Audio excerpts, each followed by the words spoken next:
BX1+. Toujours plus d'actu. Pour l'instant, on va parler pendant quelques minutes de l'obligation de porter son masque dans un certain nombre de quartiers commerçants. On sait que le port du masque n'est plus obligatoire partout en région bruxelloise, mais il reste obligatoire, notamment dans la rue Neuve et sur un certain nombre de marchés qui sont situés sur le territoire de la ville de Bruxelles. On est en ligne avec Fabien Minguin, donc échevin des affaires économiques à la ville de Bruxelles. Bonjour Fabien Minguin, vous me confirmez bien que le port du masque reste obligatoire dans un certain nombre de lieux sur le territoire de la ville de Bruxelles et que ça vient d'être prolongé pour une durée d'1 mois. Oui, tout à fait. On l'a vu avec les récentes décisions du Codeco de la fin du mois d'août. La situation à Bruxelles, on a décidé de maintenir les règles Covid le temps que la vaccination et que le taux de vaccination s'améliore. Et donc, à la ville de Bruxelles, avec le bourgmestre, nous avons décidé de maintenir également l'ordonnance de police qui rend le masque obligatoire tant dans la rue Neuve que sur les marchés. Le but étant de permettre, durant ce mois de septembre, au taux de vaccination de remonter et de lever évidemment cette obligation dès le début du mois d'octobre. Donc ça reste obligatoire, rue Neuve, mais aussi donc, sur le marché Opus, Jeux de Bâle, marché Anne Essence, le marché Boxtal, par exemple. Dans tous ces lieux-là, on doit garder le masque. Pourquoi ? Parce que ce sont des lieux particulièrement fréquentés ? Ça reste des lieux particulièrement fréquentés, effectivement. Le but était de maintenir les mesures Covid en région bruxelloise pendant 1 mois. Et donc, nous sommes alignés sur la stratégie de la région bruxelloise au niveau de la ville de Bruxelles, avec pour objectif de permettre durant ce mois de septembre au taux de vaccination d'augmenter sensiblement à Bruxelles et ainsi permettre début octobre de lever ces obligations, surtout que nous sommes en espace public. Si début octobre, le taux de vaccination n'a pas beaucoup progressé et si le nombre de personnes contaminées augmente et qu'on a de plus en plus de gens soignés dans nos hôpitaux, vous pourrez vraiment lever la mesure ou vous devrez la prolonger 1 mois de plus ? On refera, comme on le fait systématiquement, une évaluation tant du taux de vaccination que des hospitalisations.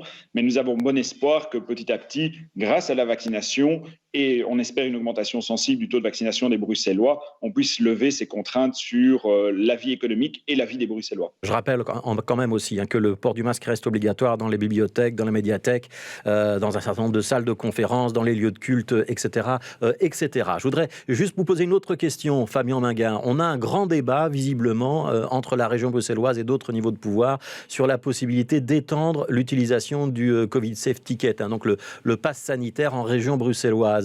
Est-ce qu'à la ville de Bruxelles, vous qui êtes chargé notamment du secteur économique et qui êtes par exemple en contact avec un certain nombre de cafetiers et restaurateurs, vous seriez favorable à cette extension ? On pourrait demander le pass sanitaire quand on va au restaurant comme chez les Français ?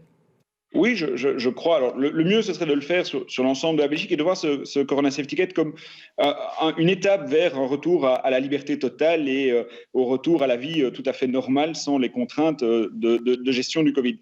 Et donc, je crois qu'effectivement, l'utilisation du Corona Safe Ticket, c'est le retour à la liberté. La vraie liberté, c'est de ne plus devoir porter un masque dans les endroits clos, on vient d'en parler, ou en espace public. C'est de pouvoir être de nouveau des plus grands groupes, de retrouver ses amis, de ne plus devoir mettre 1,5 mètre de distance sociale entre les gens. Et donc, je crois qu'il faut pouvoir généraliser un maximum ce Corona Safe Ticket dans beaucoup d'endroits pour permettre ce retour à la liberté. Et donc, c'est vrai que on voit le débat un peu déplorable, d'abord sur l'autonomie de Bruxelles, qui n'est toujours pas pleinement autonome quand il s'agit de décider des mesures sur son territoire, qui doit faire appel à des accords de coopération bloqués aujourd'hui, semble-t-il, d'après les articles de l'Écho de ce matin, par les libéraux.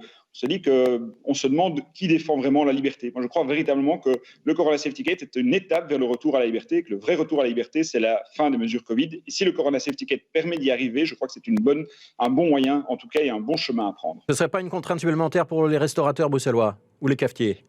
Je crois que la contrainte ne doit pas peser sur les ORECA. Je crois que ce qui serait intéressant, c'est de responsabiliser chacun, de pouvoir contrôler. Vous savez que si vous allez dans un restaurant, vous devez avoir votre Corona Safe Ticket. Si la police vous le demande avec votre carte d'identité, vous devez pouvoir le prouver. C'est peut-être pas aux ORECA à jouer à la police par rapport à ça, mais je crois véritablement que c'est un outil qui nous permet de faire un pas de plus vers un retour à la vie normale et à retrouver une certaine liberté de vie, notamment dans nos ORECA. Merci beaucoup Fabien Minguin. Je rappelle que vous êtes l'échevin des affaires économiques à la ville de Bruxelles et qu'on a donc confirmé pour 1 mois encore l'obligation de porter le masque rue Neuve et dans un certain nombre de marchés qui dépendent de la ville. Merci d'avoir été avec nous.